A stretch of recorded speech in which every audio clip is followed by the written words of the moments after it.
Essa semana,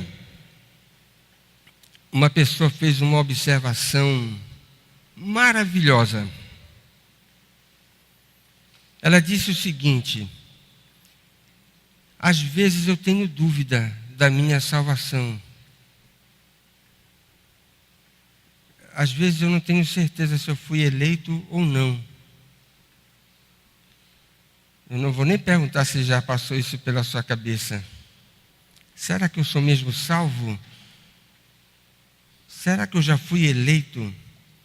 E essa pessoa levantou esse tipo de questionamento. E é uma observação, um questionamento maravilhoso. E aí eu peguei e respondi para essa pessoa: você já viu algum vidraceiro cortando vidro com martelo? Claro que ela disse que não. Você já viu alguém apagando fogo com gasolina? É um líquido, não dá para apagar. Mas gasolina não serve para apagar fogo. Eu também não vi, ela disse que eu não vi. Eu disse: olha, você já viu alguma pessoa assinando um contrato com uma colher de pedreiro? Aí ela riu também, disse também: nunca vi isso. Pois é. Sabe por que eu lhe fiz essas perguntas? É porque a doutrina da eleição não serve para investigar se eu sou salvo ou não. Não serve. É como você pegar um martelo para cortar vidro. É como você pegar gasolina para apagar fogo. É como você pegar uma colher de pedreiro para assinar um contrato. Essas coisas não foram feitas para esses fins que eu mencionei.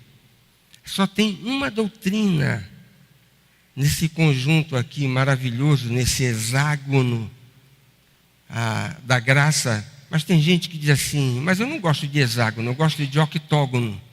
Então lá vai para você, acrescente aí a eleição e acrescente também a glorificação. Aí você tem um octógono, não é? Mas vamos pensar nesse hexágono aí dessas doutrinas maravilhosas da graça. No conjunto chamado núcleo duro, que você tem as 4 importantes doutrinas da salvação: a regeneração, a conversão, a justificação e a santificação. A regeneração, conversão e justificação não servem para que a gente investigue se nós somos salvos ou não. Por uma razão muito simples. Porque tanto a regeneração, como a conversão, como a justificação são atos processados de uma vez por todas no passado. E você não pode voltar no tempo para saber se uma pessoa foi regenerada ou não. Você não pode voltar no tempo para saber se uma pessoa se converteu mesmo. Você não pode voltar no tempo para saber se uma pessoa recebeu a martelada de Deus dizendo que ela é completamente justificada com base nos méritos de Cristo. Não dá para voltar. Mas ainda que Deus dissesse: olha, vou permitir que você volte no tempo, vou colocar você numa máquina do tempo, você vai voltar. E lá no ano de 1985, não sei se foi esse ano que você se converteu, imagine no ano que você se converteu. Então alguém vai voltar no tempo e vai chegar lá no ano que você se converteu, no dia, no mês, no local onde isso aconteceu. E olha, eu vim aqui para investigar se você foi salvo ou não. Essa pessoa não vai conseguir fazer essa verificação, porque ela não vai ter condições de penetrar no seu íntimo para verificar se você, naquele momento da história da sua vida, você recebeu um novo coração. Não é só o problema do tempo, é o problema também da possibilidade da investigação. Mas a santificação, que é a 4ª doutrina, é a doutrina através da qual nós podemos verificar se uma pessoa é salva ou não. Por quê? Porque a santificação é um processo que está se realizando no presente. E é através desse processo que nós podemos observar os frutos na vida de uma pessoa que verdadeiramente passou pelo novo nascimento. É com essa introdução que eu quero ler dois versículos com os irmãos. Hebreus, capítulo 12, verso 14. Vamos ler todos juntos? Hebreus 12, 14. Leiamos. Segui a paz com todos e a santificação, sem a qual ninguém verá o Senhor. Agora abra sua Bíblia lá em 1 Coríntios, capítulo 6, verso 11. Tais fostes alguns de vós, mas vós vos lavastes, mas fostes santificados, mas fostes justificados em o nome do Senhor Jesus Cristo e no Espírito do nosso Deus. Tais fostes alguns de vós. Vamos orar. Deus eterno, nós te damos graças por termos a tua palavra para a nossa instrução. Pedimos que o Senhor nos ajude a considerá-la, entendê-la, e que não apenas saiamos daqui, da tua casa, com a compreensão correta daquilo que a tua palavra nos ensina acerca dessa doutrina, mas que o Senhor nos abençoe com a aplicação da tua palavra aos nossos corações. E é no nome do Senhor Jesus que nós te oramos. Amém. Nós estamos tratando das características da santificação. A primeira delas é que o autor da santificação é Deus, tendo como cooperador nesse processo de transformação o próprio homem. E a segunda característica é que a santificação, e esse é um aspecto paradoxal da doutrina, a santificação é tanto um ato definitivo como um processo contínuo.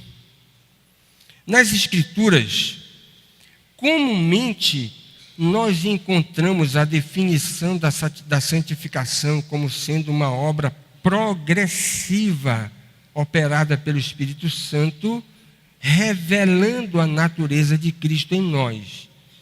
Majoritariamente os textos que tratam dessa doutrina falam de uma obra progressiva que vai se consumando paulatinamente na vida de todo aquele que verdadeiramente foi chamado por Deus para pertencer à sua família. Mas nós não podemos ignorar que existem alguns textos no Novo Testamento que tratam da santificação como uma obra acabada. E a gente pode ver isso nesse texto que eu acabei de ler, que é 1 Coríntios capítulo 6, verso 11, quando a santificação é colocada lado a lado com a doutrina da justificação, e nós sabemos que a justificação é um ato completo realizado por Deus a nosso favor no passado, nos declarando justos com base exclusivamente nos méritos de Cristo. E aqui o verbo que é utilizado no capítulo 6, no verso 11, da primeira carta de Paulo aos Coríntios, você vai ver o verbo no aoristo, que é um modo que nos aponta para uma ação realizada de forma pontual no passado, de uma vez para sempre. O que é que isso tem para nos ensinar? Que de um certo ponto de vista o Novo Testamento nos ensina que há uma espécie de santificação posicional. Significa dizer que do ponto de vista divino, quando Cristo estava morrendo na cruz do Calvário, nós nos achamos nele. Do ponto de vista divino, ele já nos enxerga como um produto completamente acabado, definitivo, nesse sentido posicional. A Bíblia também nos ensina, e eu quero repetir isso, de uma forma mais ampla e mais generalizada com relação a essa doutrina, que a santificação é uma operação contínua que vai se verificar na vida de todos aqueles que são verdadeiros crentes, até quando eles partirem aqui deste mundo. Estarão submetidos, portanto, a esse processo de transformação contínua operada pelo Espírito Santo. E é nesse particular que a gente precisa fazer algumas observações.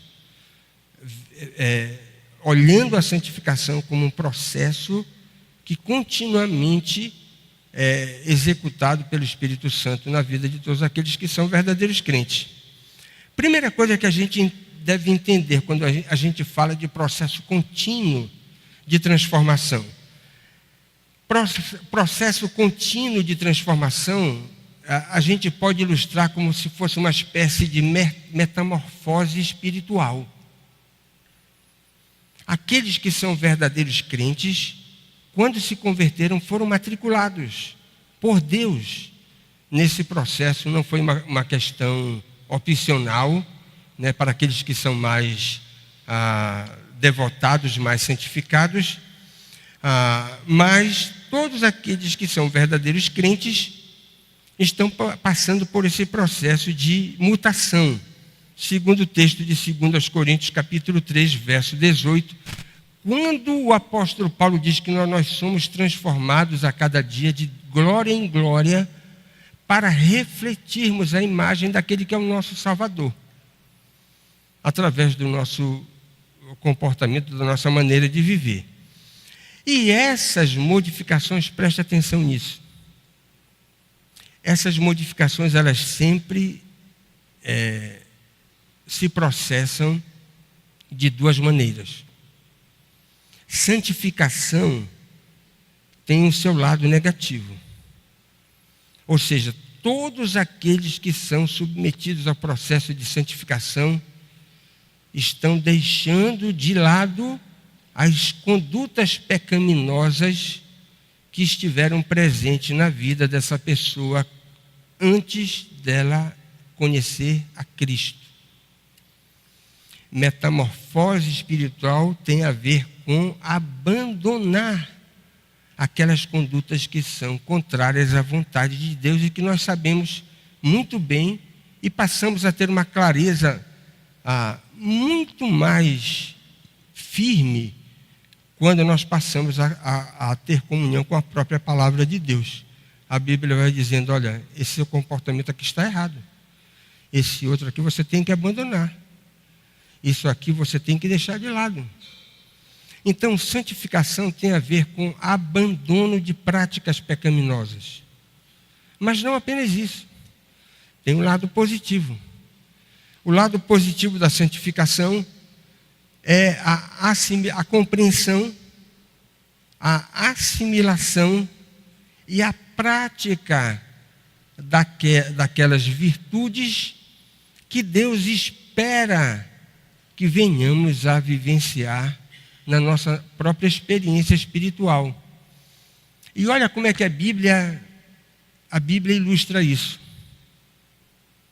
Todos aqueles que se convertem verdadeiramente ganham uma nova natureza. E a Bíblia chama essa nova natureza de novo homem. A sua velha natureza é o velho homem. E o velho homem vai brigar com o novo homem todos os dias para que a vontade de um dos lados seja feita.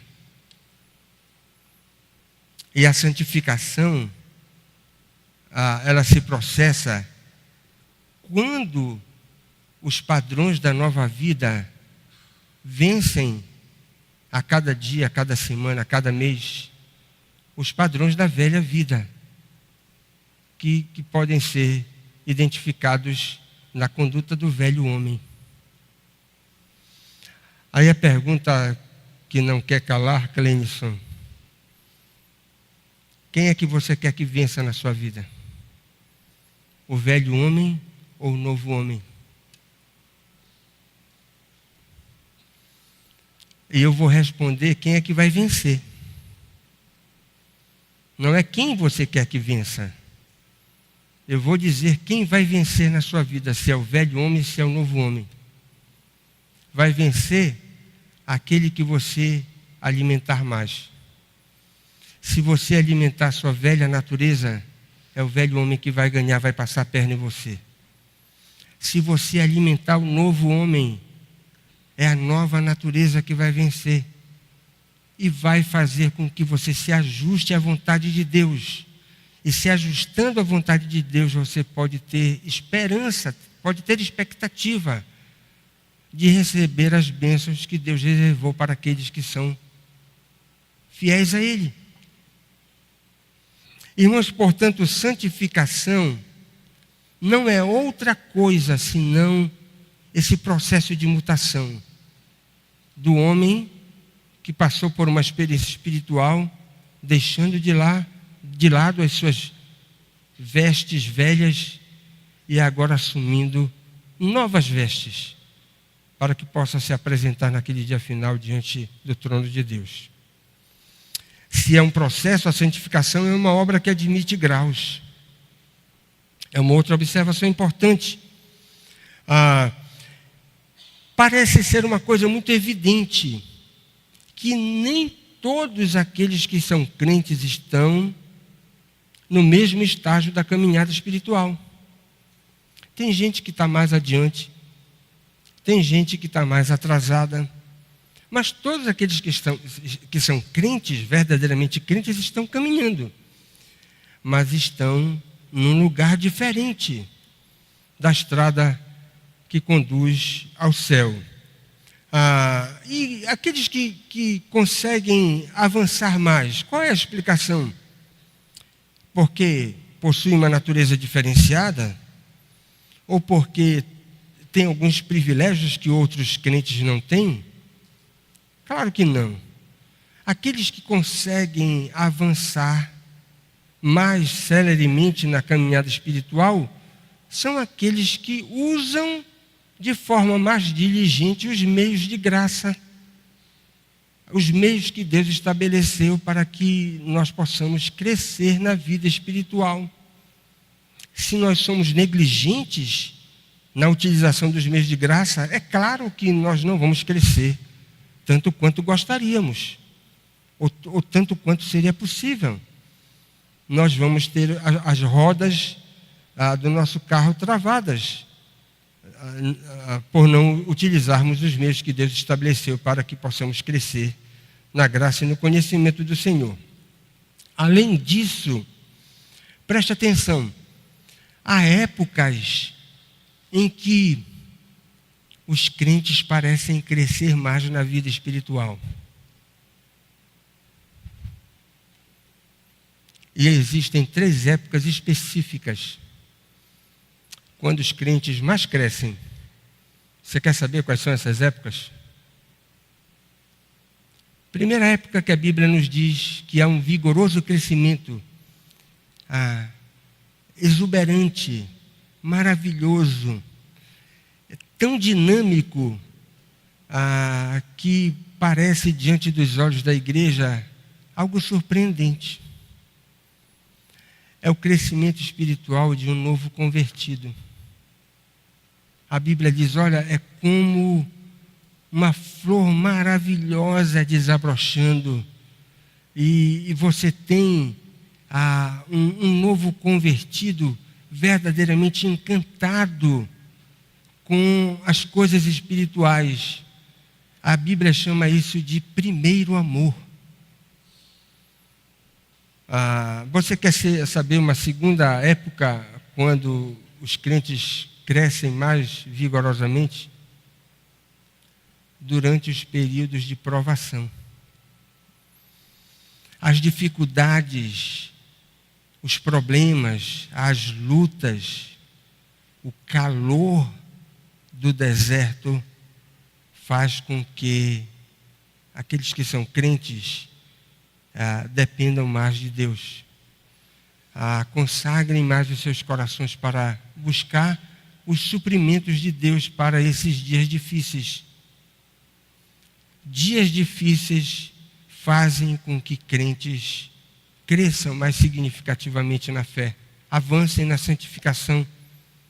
Muitas vezes as dores são expedientes permitidos por Deus para que a gente avance na vida espiritual. Que talvez, na visão de Deus, sem esse tipo de dor, sem esse tipo de sofrimento, nós não cresceríamos, não avançaríamos como deveríamos avançar. Mas você quer ter um terceiro momento, quando nós observamos os crentes tendo um crescimento significativo na vida, naqueles dias imediatamente a partida deles para o céu. E você tem inúmeros relatos, tanto nas Escrituras quanto na história da igreja, de pessoas que parecem se desvencilhar de pesos que carregaram durante toda a vida, mas ao avistarem os portais da eternidade, essas pessoas se desvencilham daquilo que os atrapalhou durante a vida toda com muita facilidade, porque estão contemplando o galardão que lhes aguarda. Irmãos, em dias normais, o avanço da santificação vai depender do cultivo regular da nossa comunhão com Deus. Cultivo regular, vida devocional, é separar tempo de qualidade para buscar a face de Deus através da oração e também de estudar a palavra do Senhor. Nós não podemos crescer na graça e no conhecimento do Senhor sem desenvolvermos diálogo com aquele que é o nosso Salvador. E diálogo é uma via de mão dupla. Nós falamos com Deus através da oração e Ele fala conosco através da sua palavra. Esse é o feijão com arroz da vida cristã. Se você quer investigar se uma pessoa verdadeiramente nasceu de novo, pergunte se ela tem vida devocional. Se ela ora com regularidade, falando com Deus, e se Deus fala com ela através da sua palavra. Essa é uma verificação muito simples, se alguém verdadeiramente tem vida espiritual, se tem comunhão com aquele que a pessoa professa ser seu Senhor. Irmãos, mas é necessário notar o seguinte: o crescimento na santificação, preste atenção nisso, não vai nos isentar das dificuldades, das lutas. Nos melhores momentos da vida de um crente, diz o bispo Riley, o seu coração é como um campo ocupado por duas forças rivais. Corretíssimo, o bispo está na plenitude do seu conhecimento bíblico ao afirmar esse tipo de coisa. Uma certa pessoa me disse o seguinte: olha, desde que eu me converti, eu só tenho enfrentado lutas. Será que essa é a sua experiência? Desde que você se converteu, você tem enfrentado lutas, uma atrás da outra. E ao ouvir esse tipo de declaração, eu me lembrei de uma declaração do próprio bispo. Escrevi aqui: irmãos, é melhor guerrear todos os dias na companhia de Deus do que ter paz na companhia do diabo. Esse bispo é maravilhoso. Ele está corretíssimo. Na verdade, é melhor ter luta todo dia, mas você poder dizer assim: olha, eu estou na companhia de Deus, do que você ter a paz, mas na companhia do diabo. Que Deus nos ajude a compreender isso. E a última observação, pensando na santificação como um processo, é que ela jamais atinge a perfeição aqui nessa vida. Infelizmente, Você tem ao longo da história alguns homens que defenderam o perfeccionismo. A ideia de que um crente vai prosperar na vida de santificação até que ele vai chegar num estágio tal onde ele não vai mais pecar. Não existe isso. Um dos principais defensores dessa ideia que não tem base bíblica foi John Wesley, no século XVIII, talvez o defensor mais famoso do perfeccionismo. Mas uma coisa a gente pode dizer a favor de John Wesley. Apesar dele defender teoricamente o perfeccionismo, segundo alguns termos que ele mesmo utilizou para sua defesa, ele nunca disse ter alcançado esse estágio. Ele defendeu, mas ele não experimentou na prática aquilo que ele defendeu. Esse é um ponto a favor da vida dele. Seria terrível se ele dissesse que ele tinha atingido esse estágio de não pecar mais, né? Confirmando a teoria que ele havia defendido. Irmãos, na nossa caminhada cristã, em nenhum momento da nossa vida espiritual, nós vamos atingir esse estado tal de impecabilidade. E muito menos nós vamos atingir uma espécie de condição em que a nossa natureza corrompida vai ser erradicada de nós. Preste atenção que a Bíblia não nos ensina isso em lugar nenhum. Nem o apóstolo Paulo teve a sua natureza pecaminosa erradicada. E nós não teremos com absoluta certeza esse tipo de milagre. Nós vamos conviver até o final dos nossos dias com o velho homem, que vai tentar nos passar a perna. E se nós não quisermos que ele nos passe a perna, nós precisamos fazer uma coisa: deixá-lo passar fome.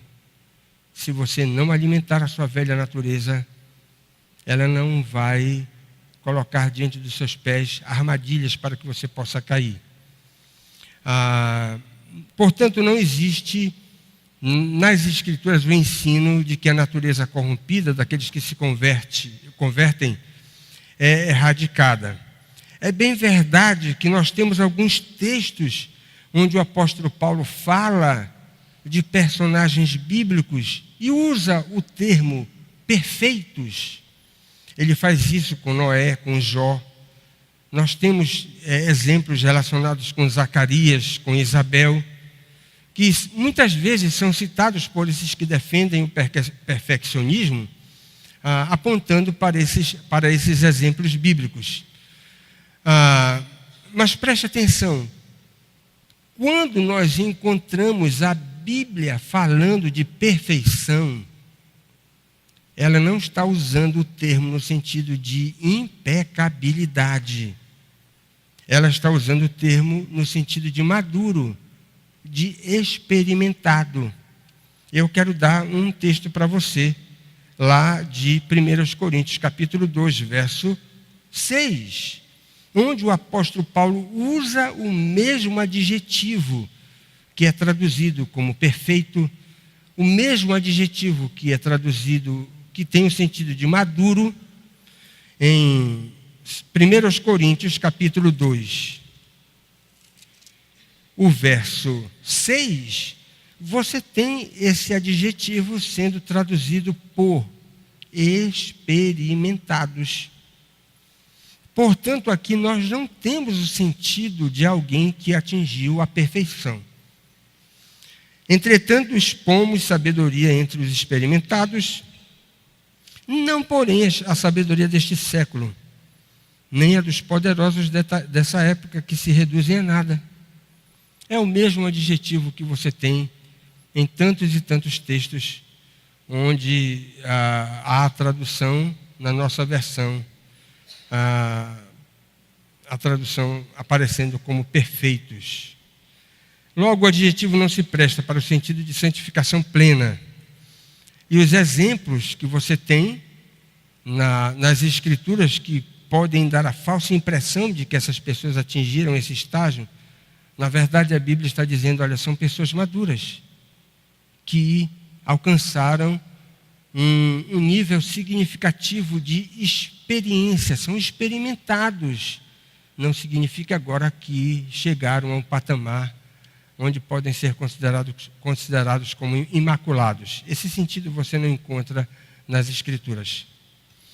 Terceiro aspecto da santificação. Ela é uma graça individual, mas ao mesmo tempo que é uma graça individual, você tem dimensões comunitárias associadas a ela. A salvação sem santificação, Hebreus 12, 14, o texto que nós lemos, a Bíblia nos diz que é uma ilusão. Não existe salvação sem santificação. Agora, santificação, preste atenção nisso. Santificação sem um consciente envolvimento com a comunidade dos santos também não existe. Será que eu não posso ser crente na minha casa sem ter comunhão com aqueles que professam a fé cristã? Não. Mas eu escuto na minha casa os melhores pregadores do mundo. Mas na sua casa não é igreja. Não existe salvação sem santificação. E não existe santificação sem comunhão com os santos. Mas talvez você diga assim, mas olha, crente é gente complicada. Geralmente na igreja as pessoas pisam no nosso calo. Eu sou tímido. Eu tenho dificuldade de relacionamento. Talvez você possa dizer tantas e tantas coisas. Eu vou dizer o seguinte, eu não tenho nenhum conselho para lhe dar. Se você tem essa ou tantas outras justificativas para não ter uma comunhão efetiva com aqueles que professam a mesma fé que você. A única coisa que eu posso dizer, vá conversar com Jesus Cristo. Porque quem concebeu a igreja como um condomínio de pecadores, através dessa instituição, aqueles que vierem a professar a fé no Salvador, estariam em comunhão. Quem teve essa ideia foi ele. Vá conversar com ele. E dê as suas razões para que ele possa mudar a sua ideia. Talvez ele não tenha, com todo respeito, talvez ele não tenha tido uma boa ideia. Né?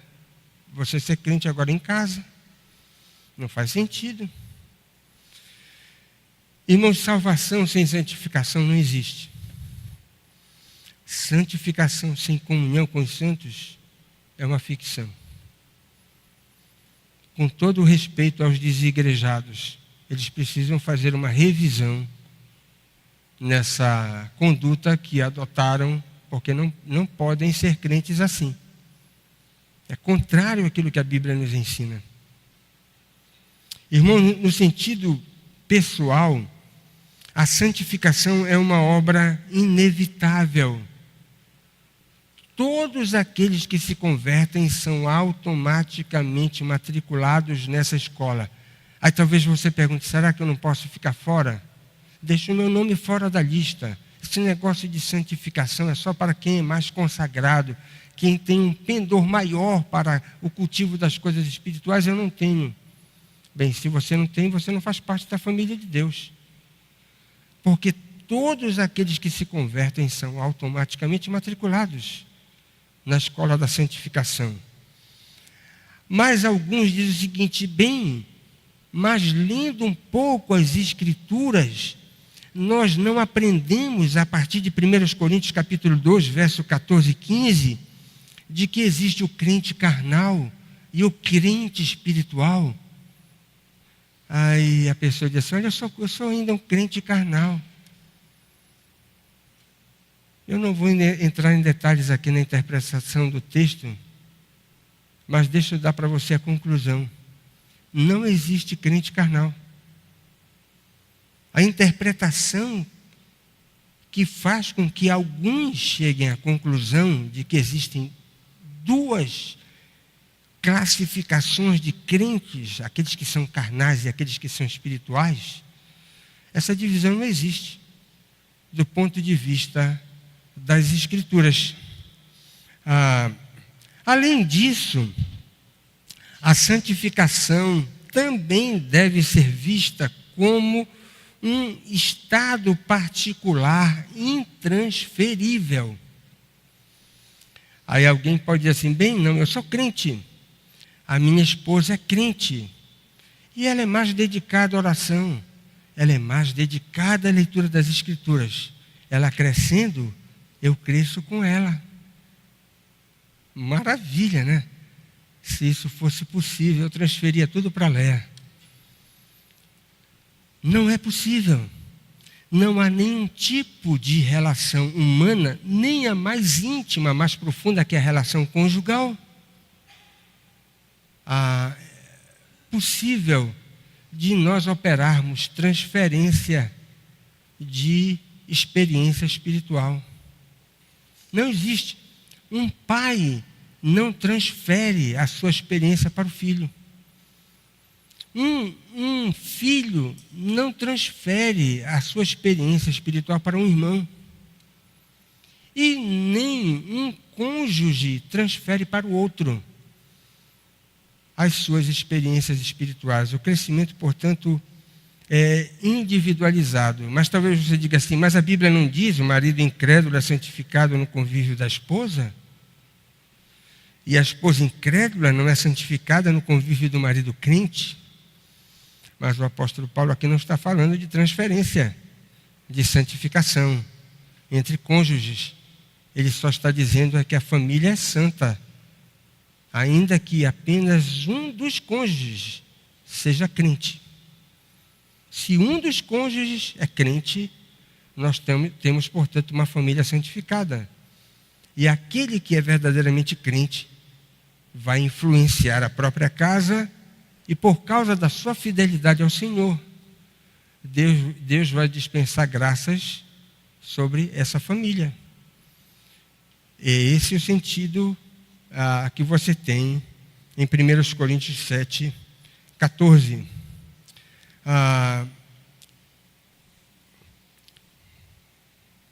O apóstolo Paulo também nos ensina que a santificação é uma operação que afeta a pessoa como um todo.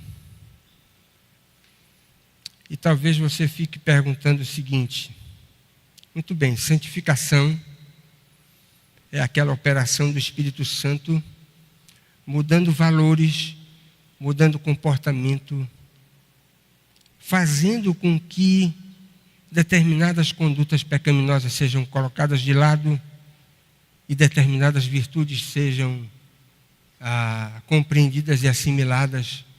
Mas será que eu não posso ficar com umas 2 ou 3 gavetas da minha vida para que eu administre sem que Cristo tenha alguma coisa a ver com esses departamentos da minha vida?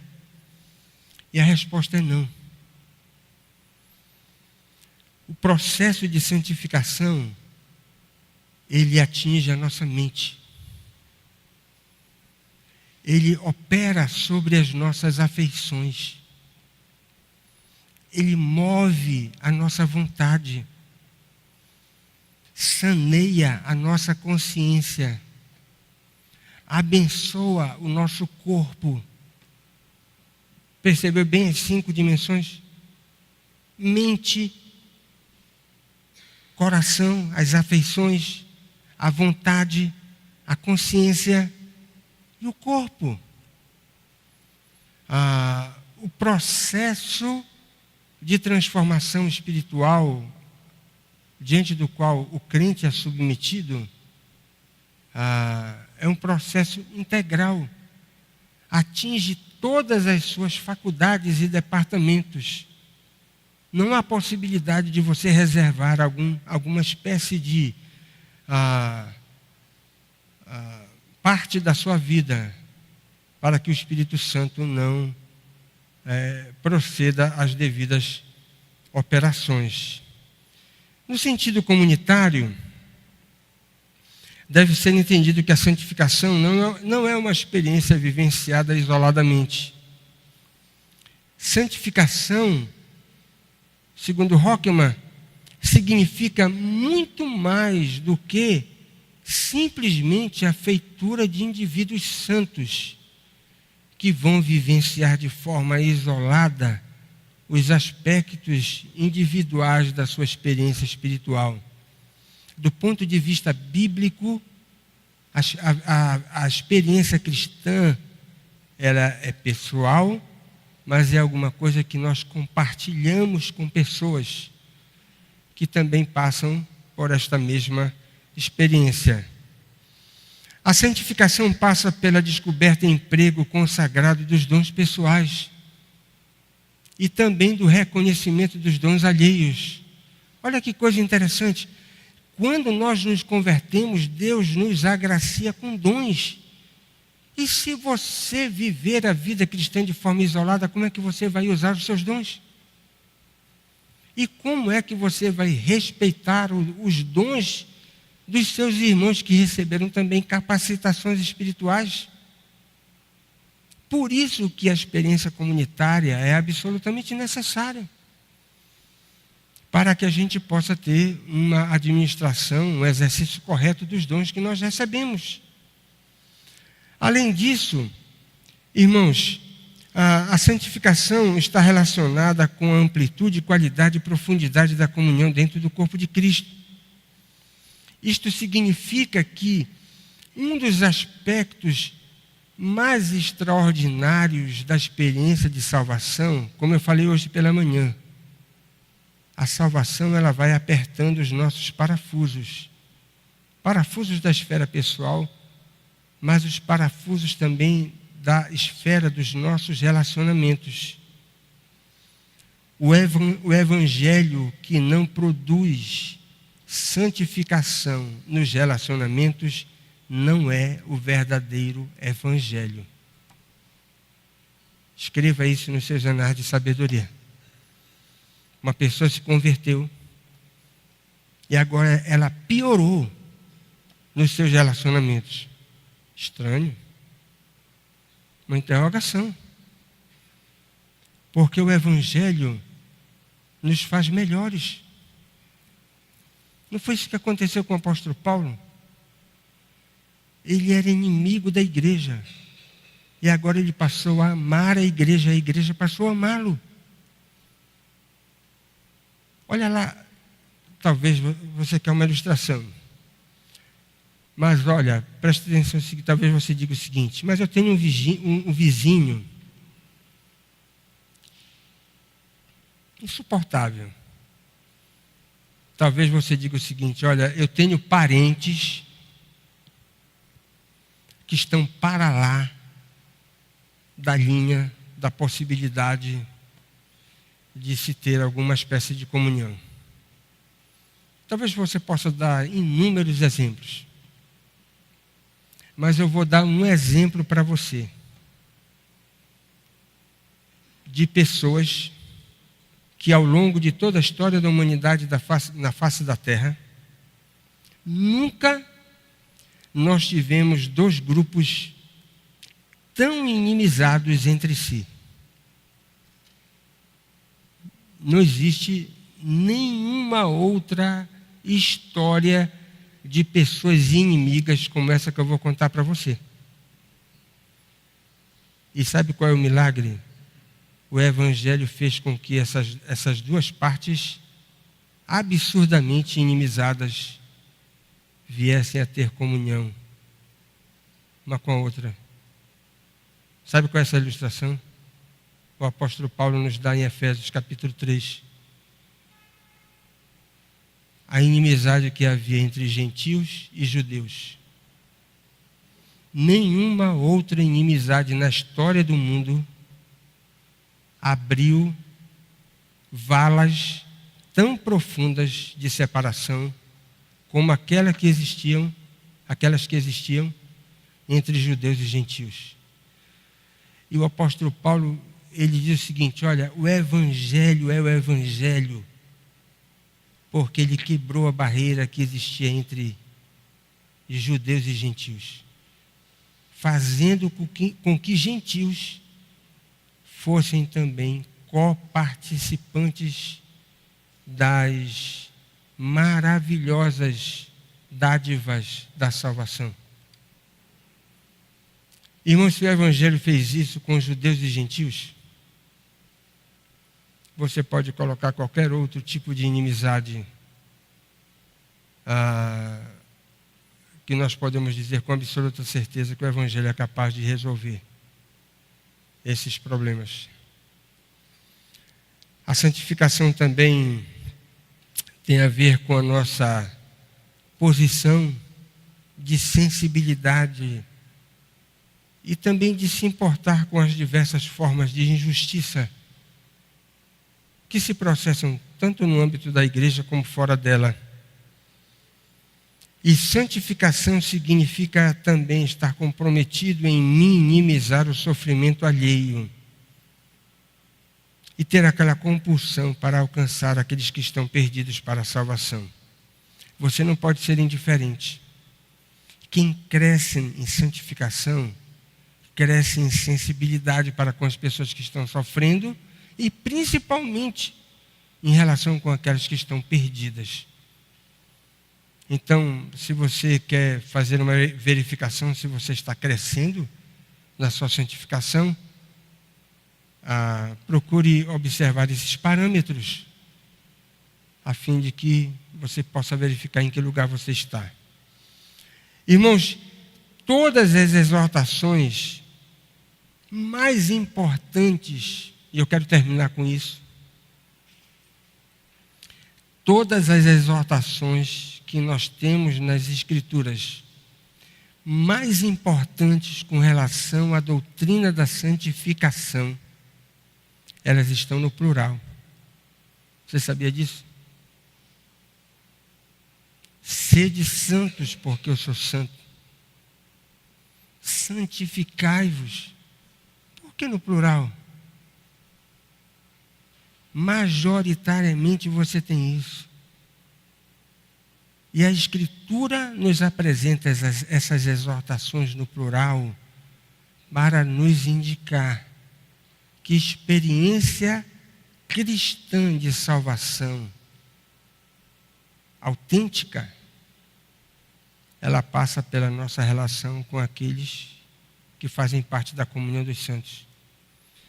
Esses são os notáveis nos quais tenho todo o meu prazer, escreveu o salmista. Esses são os notáveis. Deixa eu terminar fazendo algumas perguntas para você. Há pessoas de confiança que reconhecem você como alguém santificado? Você conta com pessoas sérias, verdadeiramente crentes, convertidas, que autenticam que você passou por uma experiência verdadeira mesmo? Que você foi separado para Deus, é um santo. Não é um pecador imaculado. Mas você faz parte da família de Deus, foi separado para isso. Você consegue identificar na sua experiência de vida mudanças em que você reconhece que foram operadas exclusivamente pelo poder de Deus? Você não seria capaz de produzir essas mudanças. Você consegue identificar isso? Quem aqui tem aproveitado a comunhão dos santos para avançar na sua caminhada de santificação? Você tem tido esse privilégio de gozar da comunhão dos santos? E você consegue identificar traços falsos de santidade naqueles que são meros professos? Essa é uma pergunta difícil, não é? Mas será que eu tenho autorização para isso?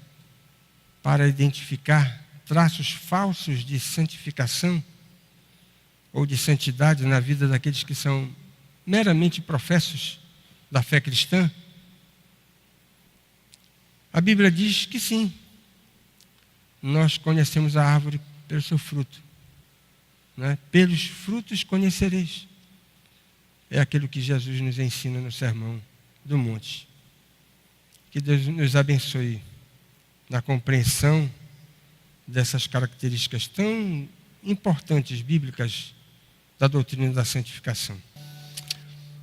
Senhor Deus amado, nós queremos te agradecer pela bênção de ter a tua palavra para a nossa instrução. Muito obrigado por aquilo que tivemos a oportunidade de ouvir nesta noite sobre a doutrina da santificação. Pedimos que o Senhor não apenas nos ajude a compreender com clareza aquilo que a tua palavra nos ensina, mas pedimos a ti, ó Espírito Santo, que o Senhor aplique aos nossos corações as verdades da tua santa palavra, para que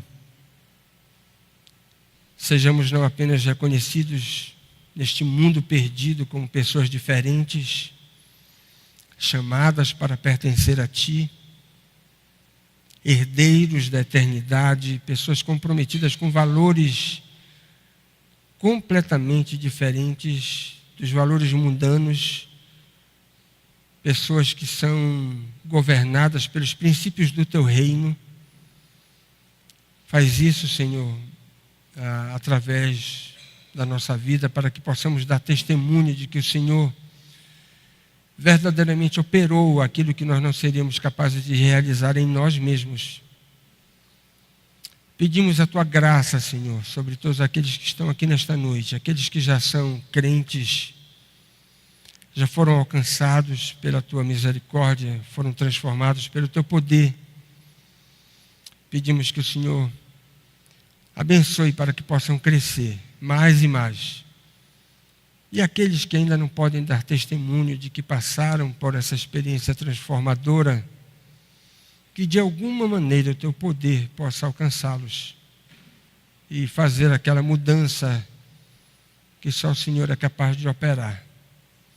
Nós queremos te dar graças, queremos te louvar, bendizer o teu nome, Senhor, por todos os privilégios extraordinários com os quais o Senhor tem cercado a nossa vida. E ajuda-nos nessa semana que se inicia, para que possamos andar de forma correta, de tal forma que o teu nome seja glorificado. Que a graça maravilhosa do nosso amado Senhor e Salvador Jesus Cristo, o amor indescritível e imensurável do nosso eterno Pai, poder, a comunhão, as consolações do Santo e Divino Espírito estejam sobre nós, irmãos, reunidos hoje à noite aqui na casa do Senhor, não somente sobre nós, mas sobre todo o povo de Deus espalhado pela face da terra, não só no dia de hoje, que é o dia do Senhor, mas para todo sempre, até a volta gloriosa do Senhor Jesus, diante do que dizemos: Maranata, ora vem, Senhor Jesus. Amém.